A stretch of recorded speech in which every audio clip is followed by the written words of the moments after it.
ഇത് mass മോട്ടോഴ്സിന്നാണ് Honda Activa 125 വണ്ടി വർക്കിന് വേണ്ടിയിട്ട്. നിലവിൽ നമുക്ക് സ്റ്റാർട്ടിങ് കംപ്ലൈൻ്റ് ആയിട്ട് നമ്മൾ പോയി എടുത്തുകൊണ്ടുവന്ന വണ്ടിയാണ്. അപ്പോൾ സ്റ്റാർട്ടിങ് കംപ്ലൈൻറ്റ് കൂടാതെ നമുക്ക് ജനറലായിട്ട് സർവീസ് വരുന്നുണ്ട്. പിന്നെ എഞ്ചിൻ ഓയിൽ ഒന്ന് ചെക്കപ്പ്, എഞ്ചിൻ ഓയിൽ ചെക്കപ്പ് മാത്രമേ പറഞ്ഞിട്ടുള്ളൂ.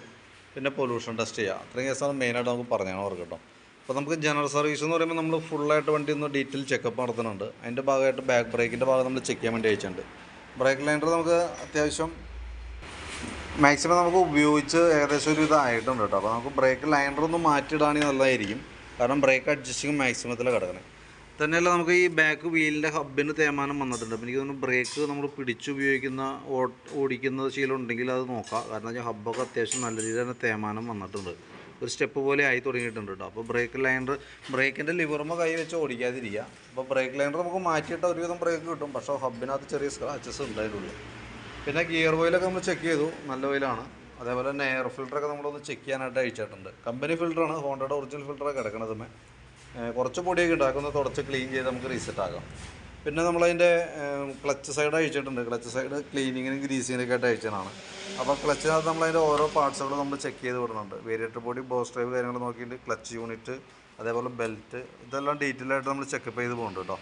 നിലവിൽ ബെൽറ്റ് കമ്പനി ബെൽറ്റ് കിടക്കണം, ഹോണ്ടയുടെ ഒറിജിനൽ ബെൽറ്റാണ്. അതിൻ്റെ സെൻറ്റർ ഭാഗം നോക്കുമ്പോൾ ചെറിയൊരു പൊട്ടൽ പോലെയൊക്കെ തുടങ്ങിയിട്ടുണ്ട്. പക്ഷേ എന്ത് കരുതി ഇപ്പം നമുക്കത് മാറ്റേണ്ട ആവശ്യമില്ല.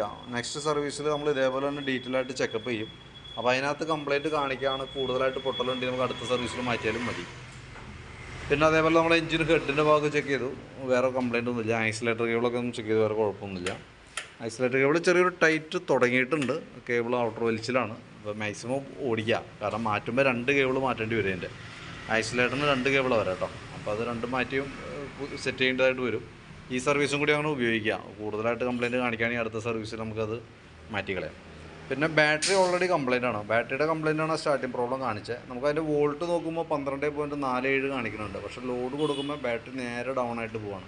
8.5 ആ റേഞ്ചിലേക്കൊക്കെ വന്നിട്ടുണ്ട്. അപ്പോൾ അതാണ് ബാറ്ററി സെൽഫ് എടുക്കാൻ ബുദ്ധിമുട്ട് കാണിച്ചത്. അപ്പോൾ നമുക്ക് ഫ്യൂൽ പമ്പ് ഉള്ളത് കൊണ്ട് തന്നെ പമ്പ് വർക്ക് ചെയ്യണതാണ്. അപ്പോൾ പമ്പ് സെൻസർ കാര്യങ്ങളൊക്കെ ഉള്ളതുകൊണ്ട് തന്നെ ബാറ്ററി വോൾട്ട് കമ്പൽസറി കറക്റ്റ് ആയിരിക്കണം.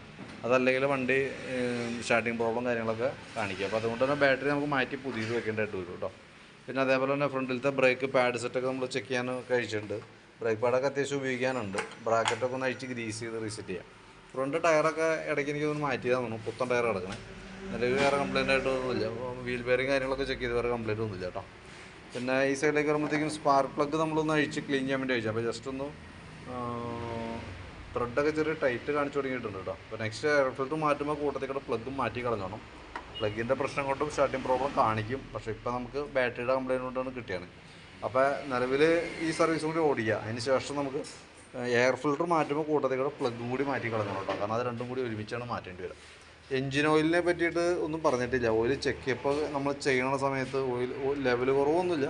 പക്ഷേ ഏകദേശം ഒരുവിധം കളർ ചേഞ്ച് വന്നിട്ടുണ്ട്. അപ്പോൾ ഏകദേശം നമുക്കൊരു 3000 കിലോമീറ്ററൊക്കെ ഓടിയിട്ടുണ്ടെന്നുണ്ടെങ്കിൽ എഞ്ചിൻ ഓയിൽ മാറ്റി കളയാനാണ് നല്ലത്. കാരണം അപ്പോൾ ലെവല് കാര്യങ്ങൾ കുറവൊന്നുമില്ല.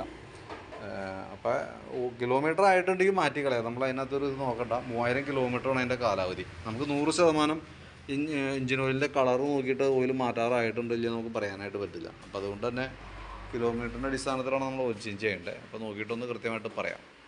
ബാക്കിയത്തെ ഓയിൽ ചേഞ്ച് നമ്മളത് ഉൾപ്പെടുത്തുന്നില്ല. ജനറലായിട്ടുള്ള സർവീസ്, ബാറ്ററി, പൊല്യൂഷൻ ടെസ്റ്റ് അടക്കം ഉൾപ്പെടുത്തിയിട്ടുള്ളൊരു എസ്റ്റിമേറ്റ് ഞാൻ വാട്സാപ്പിലേക്ക് ഇട്ടേക്കാം. വീഡിയോ കണ്ടതിന് ശേഷം നോക്കിയിട്ടൊന്ന് റിപ്ലൈ ഇട്ടേക്കാം. വർക്ക് കംപ്ലീറ്റ് ആയിക്കുമ്പോൾ കോൺടാക്ട് ചെയ്യണം. നാളെ ഒരു ഉച്ചയാകുമ്പോഴത്തേക്ക് എടുക്കാവുന്ന രീതിയിലാണ് സെറ്റ് ചെയ്തിരിക്കുന്നത്. ഓക്കെ.